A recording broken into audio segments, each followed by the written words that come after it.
GURPS Módulo Básico Campanhas. Regras do GURPS 4ª edição. Episódio 181, capítulo 18. Iniciando uma sessão. Uma produção RPG Next.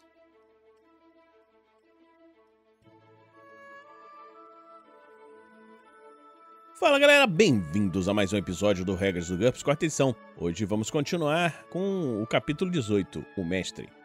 Iniciando uma sessão, o mestre deve fazer algumas coisas antes de começar uma sessão, facilitando as coisas para ele e para os jogadores.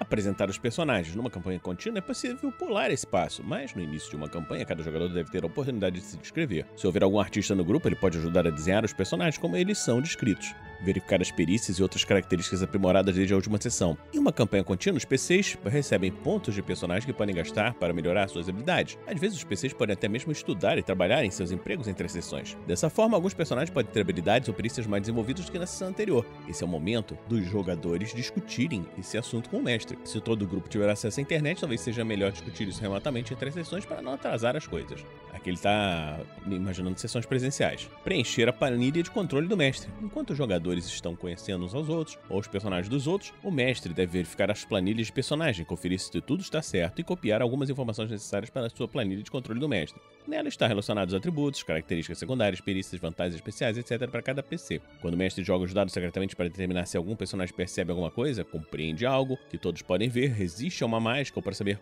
com qual personagem aquele anão mal-humorado não foi com a cara, essa planilha é útil. Faça um resumo para os jogadores. O mestre deve dizer a eles o que está acontecendo, dar a eles uma ideia do tema da aventura e, em uma campanha contínua, refrescar a memória deles quanto ao que aconteceu na última sessão. Há muitas maneiras de fazer isso. Ele pode simplesmente contar para eles, mas é muito mais divertido começar a sessão depois de armar o palco. Faça com que os jogadores imediatamente encontrem um mapa ou tomo ou alguém que conta para eles um boato interessante.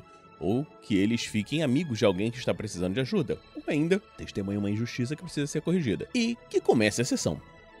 Preparação antecipada. O mestre deve fazer muitas coisas antes da chegada dos jogadores. Preparar a aventura. Se estiver usando uma aventura preparada, tudo que o mestre precisa fazer é lê-la e talvez criar algumas planilhas de personagem. Mas se estiver criando sua própria aventura, o mestre precisa de algum trabalho antecipado. Um trabalho feito com amor, antes que ela fique pronta para os jogadores. Em qualquer situação, é importante estar completamente familiarizado com a aventura antes de apresentá-la aos jogadores. Resumir a aventura para os jogadores. Se os seus jogadores já estiverem familiarizados com o sistema, o mestre deve dizer a eles de antemão, antes de eles chegarem para iniciar a sessão, que tipos de personagens são permitidos e quanto dinheiro, equipamentos, etc. eles têm. E talvez uma sugestão sobre quais perícias serão úteis. Se todos já tiverem seus personagens prontos, é possível ir direto à ação assim que os jogadores chegarem. Preparar a área. O mestre precisa de alguns lápis, papel e dados, mapas e miniaturas se ele for usá-las, uma mesa onde colocar tudo isso, e um bom suprimento de salgadinhos, para ele e talvez para o grupo com quem ficaram as planilhas. A maior parte dos conselhos dados nesse capítulo assume que é o mestre quem fica com as planilhas, para ter acesso a ela durante o processo de planejamento. Ou pelo menos para manter uma detalhada planilha de controle do mestre. Alguns mestres pedem aos jogadores que fiquem com suas planilhas de personagens para que eles possam fazer planos. Contudo, há situações, por exemplo, numa campanha onde o mestre é rotativo, onde isso não é possível, e alguns jogadores preferem não abdicar desse controle. O mestre deve, pelo menos, ter uma planilha de controle com as principais habilidades de cada PC atualizada conforme as grandes mudanças ocorrem. Isso não é tão bom quanto ter as próprias planilhas, mas é muito melhor do que tentar planejar às cegas. Obviamente, uma cópia da planilha ainda é melhor, com um escudo ou sem escudo. Muitos mestres preferem usar pastas, livros ou outros objetos para ocultar suas anotações e jogadas de dados dos jogadores. Outros acham que isso os distancia do jogo e preferem ser mais abertos com os jogadores. Isso depende muito do estilo de cada um. Só lembramos que existem situações em que o mestre deve fazer jogadas em segredo e precisa de alguma forma fácil de fazer.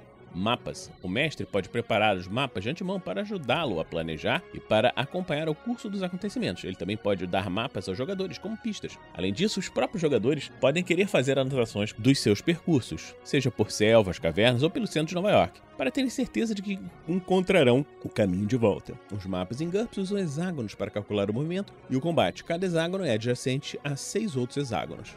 Mapas de viagem. Desenhe esses mapas em qualquer escala conveniente. Exemplos incluem mapas de continentes, estradas e cidades. Eles são puramente informativos, eles não são tabuleiros de jogo. Em uma aventura moderna, os jogadores têm acesso a mapas de viagem. Em uma campanha num passado futuro distante, o mapa de viagem pode ser o segredo do mestre. Encontrar o mapa pode ser o objetivo de uma aventura. Mapeamento pelos jogadores. Sempre que os PCs entrarem numa área sem um mapa, seja um subterrâneo, um complexo de laboratórios ou uma rede de trilhas numa selva, os jogadores tentarão desenhar um mapa. Quer dizer, isso se eles forem espertos. E tentando fazer um mapa não é uma tarefa tão simples, a não ser que o grupo carregue uma trena ou algo semelhante e passe muito tempo usando-a. O mestre nunca deve dizer a eles algo como: vocês seguem 12 metros de escada abaixo e viram para o norte. O túnel tem 2,10 metros de largura e 2,70 metros de altura. Ele segue para o norte por 120 metros, depois vira e segue para o nordeste. Depois de 20 metros, ele se abre uma sala de 10 metros por 6 metros. Esse tipo de informação exigiria muitos minutos de medição e um teste contra a matemática, a topografia, não apenas um passeio pelo túnel. Em vez disso, dê-lhes informações dessa maneira. Vocês descem as escadas um pouco mais que um lance normal. No final, há um túnel à direita. Ele tem a largura de 2 pessoas lado a lado e é tão alto que vocês mal conseguem tocar o teto com as espadas. Ele segue adiante numa linha razoavelmente reta. Qual a distância? Pergunta um jogador. Alguém está contando os passos? Tudo bem. Então tem mais ou menos 128 passos. Ele então vira um pouco à direita. Quanto à direita? Vocês trouxeram instrumentos de topografia? Alguém tem senso de direção? Não? Tudo bem. Chegando à interseção, tendo o túnel antigo às costas, às 6 horas, um novo túnel parece estar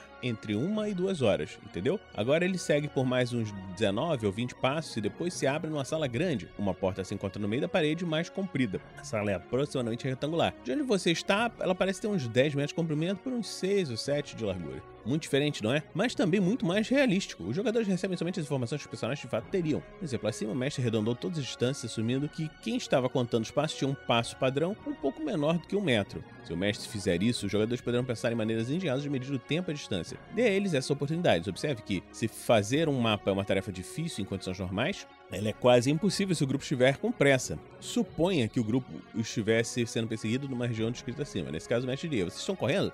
Certo. Parem de fazer o mapa. Vou dizer para onde vocês estão indo. Vocês correm descendo as escadas. Viram à direita, correm por vários segundos. O túnel quebra um pouco para a direita. Vocês correm um pouco mais e chegam a uma sala. E assim por diante. Quando o grupo parar de correr, eles podem sentar e tentar lembrar por onde passaram. Memória idética seria de muito valer nesse caso. Mapeando viagens por terra. Se os PCs estiverem viajando por uma região inexplorada, eles podem querer manter o mapa em grande escala. O mestre pode tratar isso de forma automática, se eles estiverem seguindo um curso de um rio, um desfiladeiro ou algo similar. Se o grupo estiver atravessando uma região erma, sem estrada ou traços característicos, ou tentando mapear um pequeno afluente de um grande rio, a tarefa de desenhar um mapa bom o bastante para que outros possam segui-lo requer um teste de cartografia. Essa tarefa tem como valor pré-definido IQ-5, geografia -2, matemática, topografia -2 ou navegação -4. Senso de direção concede um bônus de +3. O mapeamento pode ser uma aventura em si. Se o grupo for enviado para explorar e mapear um deserto, um planeta virgem, um subterrâneo misterioso, uma selva abafada, uma cidade fantasma ou qualquer outro local.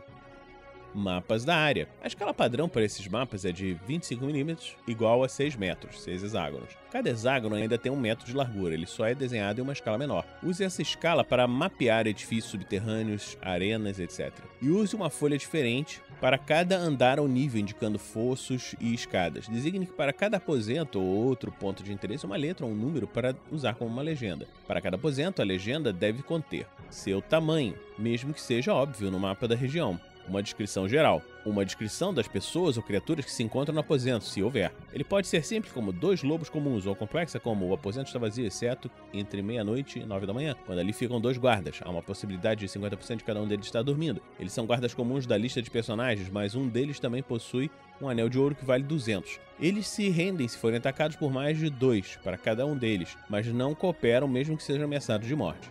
Se necessário, faça observações especiais sobre os aposentos e descrições de qualquer coisa que possa ser encontrada numa busca cuidadosa. Se necessário, faça um mapa de aposento a seguir, mostrando a localização exata da mobília dos personagens, etc. O mestre deve manter esse tipo de mapa longe da vista dos jogadores, embora eles possam tentar fazer seus próprios mapas. Ele também pode usar um marcador no mapa para mostrar onde está o grupo num determinado momento. Mapas de aposentos. Desenhe esses mapas em qualquer escala conveniente. Uma escala útil é de 25mm igual a 2 metros, 2 hexágonos. Metade do tamanho de um mapa de combate. Use esses mapas quando precisar esboçar um aposento com detalhes, mas não quer desenhar um mapa de combate. Mapas de combate. Um combate não exige mapas de combate, embora eles ajudem os jogadores a visualizar a ação. O combate tático exige mapas de combate. Mapas de combate são desenhados na escala de 25mm igual a 1 metro. Cada hexágono tem 1 metro de distância. Quando os personagens entram numa área onde é possível que haja combate, mostre o mapa e faça com que os jogadores disponham seus marcadores nele para mostrar exatamente onde estão. Quando houver algum combate, resolva a luta no mapa de combate. Trate qualquer hexágono parcial como um hexágono inteiro. Isso permite uma representação realística tanto de um aposento como de uma parede passando no meio de um hexágono, quanto de uma caverna irregular.